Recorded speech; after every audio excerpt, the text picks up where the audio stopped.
to Capacity Chat. I am your host, Lifalaza Simata from Capacity Trust, and we're here to discuss one of our channels, the HR Forum. And what we do on the HR Forum is we talk to HR practitioners, get their insight so that we can share it with Namibia as a whole so that we can develop together as a unit. So in today's episode, I have Mercy with me. How are you, Mercy? Hi, Lifa. And hello, Capacity listeners. Yes. Yeah. So Mercy, you are our second official guest. Thank you so much for being with us. Also, just a brief background with our viewers.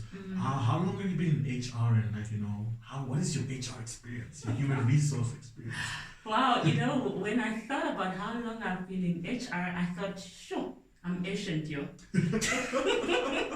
No, because my first brush with HR was actually 1997. 1997. So 23 years. Wow, that is just yesterday. Exciting.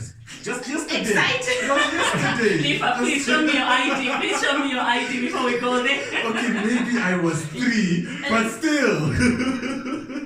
But that's an interesting. Yes, my first brush with HR was literally fresh from university, and I joined the Ministry of Labor in the Employment Planning Department. Okay. So you can imagine then that's where the aspect of psychometrics actually was introduced, trying to see that when you're looking for employment, it's not just skills, you actually have to look at other things like motivation, interest, trainability and stuff like that. And and after that I was appointed a promotion 3 years later with the Office of the Prime Minister. Look at that. The public service. Moving up. Obviously I was good at something.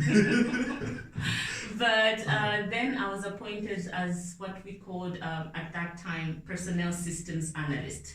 Basically in today's terms would be HR auditor. To make sure that the processes were properly followed and all aspects of employment, but not just now employment, looking at other aspects also of HR, obviously, yeah. Right. Yes. Wow. And then just from there, just continued and so forth. From there, I still continued with psychometrics, and from there, what I loved about being in that position was mainly the fact that my job was to make sure that things were done properly by HR departments in the ministries of education.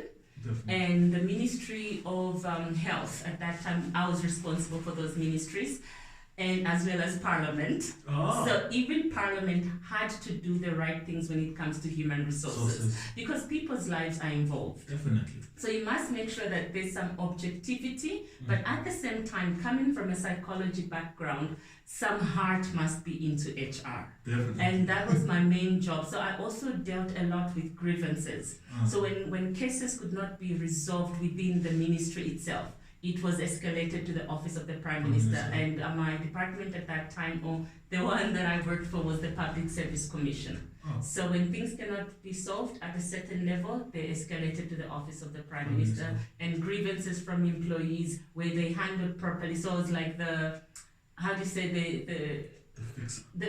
oh yes. I actually like that. So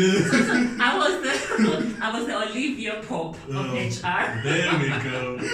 I hope everything is so good. We can't wait for your TV show. Exactly. No, but that's interesting. So, you really put the human in, human resources. Exactly, and we do need that because, like I say, human resources actually has to do with a lot with the heart of people. And first of all, when people are entering human resources, they're coming to sort or seek something out. Employment. Yes. This is why I felt like putting the employment planning together with the now people are employed, are things being done right for them. Okay. So fixing the whole process that they go through while they are employed. Are the salaries being paid accordingly? Experiences. So I looked at all those aspects. Their trainability. Have they been properly trained? When people are retiring, what have we put in place for them when they are now leaving the service? So I also looked at all those things in HR. So it's like I was a generalist, but a generalist that made sure that things were being done properly. Policies, were they being followed? But like I said, the other side of what I had to do was really rather changing the human to heart resources of every department of the ministry. Oh, so definitely. So you cater to so many aspects of it in the human resources, and you've gone into every avenue. Yes. You focused on the human smile, and it's interesting. I was about to say the smile, make sure people are smiling. You have a company, Dimples. Yes. Yes, I do have a company called Dimples. Yes. My focus in that is although mainly coaching, but also psychometrics. And I'm also called in a lot for leadership development. All right. And in that aspect, also trying to teach leaders how to be human. Yes. And how to do things right, how to coach. One of the main things, I think lately with the whole COVID situations, I've been called in a lot through Dimples to actually see how can they help themselves cope as leaders, but also help other people cope. Because the other aspect is people were in panic mode, and people are still panicking because, as you know, the numbers are really going high. So leaders are saying, oh my God, now why did I open up the office again? Should I send my people back home? Should we continue rationalizing in terms of only 3 people can come up to this time? At the same time, leaders are human. We need to talk about, are they being safe? We always talk about social distancing. Maybe it's time to start talking about emotional distancing while actually emotionally being there for people. So currently, this is what Dimples has been very busy with. Wow. I feel like Olivia Pope is trying to catch up to you without extensively seeing me. No, now it's Olivia Pope wants to be Mercy. She wants to be that fixer. So you've been in HR a while. What are some of the difficulties you've really faced? Look, first of all, in HR, I think one thing that as HR practitioners we need to really always remember is the fact that we are leaders. Whether you are just a HR assistant, people look to us. And it's like every employee takes on the role of a child. So it's up to us how we do. You know that relationship thing in terms of how you're dealing with it, it's conflict. And in HR, there's a lot of conflict. Grievances come through us, and we now, the HR people come to us to try and seek advice. How can they resolve this issue? Oh no, they're not so sure who they should nominate on their forms of these, their trainings and stuff like that. So one of the difficult things that as HR practitioners, or my personal experience, was that sometimes I think we're not there for people as we should. And one of the difficult things is people come to us in desperation, and if you don't respond, it's always our fault. I think every HR practitioner knows it is your fault. Whether the person didn't read their policy, it is your fault as an HR practitioner. So how can we do that right? And for me, I think I've been blessed with a personality that is quite loud. You are the fixer. Exactly. So my take on that is I always try and say, go to the people. Don't wait for the people to come to you. So because people are already, especially when they're going through something, let's take, for example, the COVID situation. People are angry that, okay, maybe they actually need, let's say, flexi hours to do what they need to do. And people are saying, dude, I can work from home and still be productive.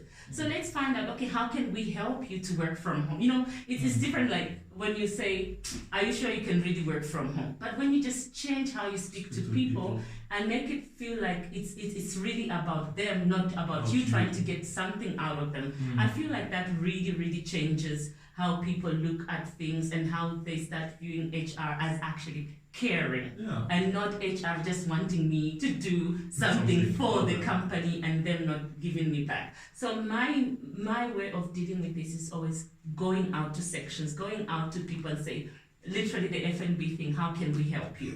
You know, what can we do to make the situation better? Obviously somebody say, okay, you're just asking me about making a situation better, but what is wrong with my situation? You understand? And people start thinking in terms of, okay, it could be better. So you could make a difference in my situation, even if they didn't know their situation is not exactly right.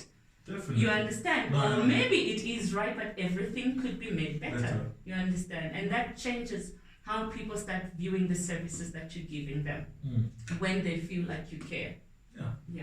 And this is why I call you the fixer, because you even jumped the question before I even asked it. Oh, 'Cause Mercy. I was like, oh no, what is the struggles you face? You answered it so perfectly, and then you're like, this is how I handle it. I'm like, oh, she's truly a jack of all trades, because now I don't have to ask. But that was brilliant insight on how to solve it. That we have to be more proactive as HR. We have to be more proactive as individuals that employees reach out to and how to better their situation, and not just wait for them to struggle or then for them to come to you. And No, it's so true, because Lifa, the reality is, as much as we are the employers, most people exit the company when they are fired through HR. So the name that we generally have, this is what I'm saying, I think people tend to associate it with not the best of things. Yes. So it's usually that in between that will make a person, whether they're exiting or having an experience with you, the best of it. Definitely. You understand? Yes. And I'll also even share something. I had somebody fired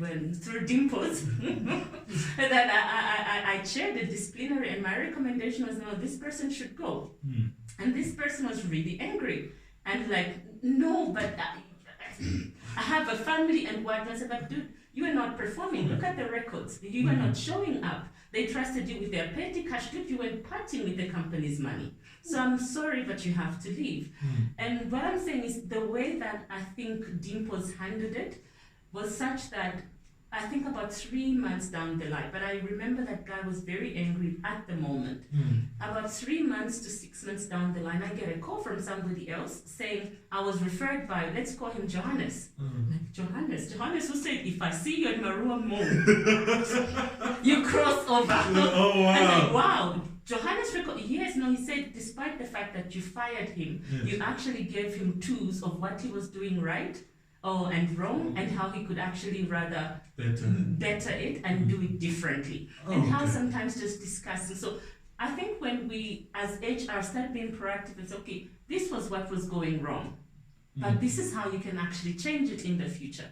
We don't become that negative element, that body, that exactly. department. As much as he had to exit, he realized there were areas that he could do better. There were areas that he himself recognized that no, definitely there I was very wrong. Definitely, so I would make this process better going into another job. And he is very successful, and this is why he could actually recommend somebody to you. Yes. Oh, you see, that's brilliant. How you were active in the human element in the human resources. Exactly. And then you were able to fix the situation. But yes, no, thank you so much for your insights. And this does really add value in the idea that we should be able to be proactive. We should be able to now communicate better effectively and to give feedback that is building in nature, even in difficult conversations. This was very great insight. So with that, this was our second episode of Capacity Chat. Thank you for joining us. See you next time. Thank you.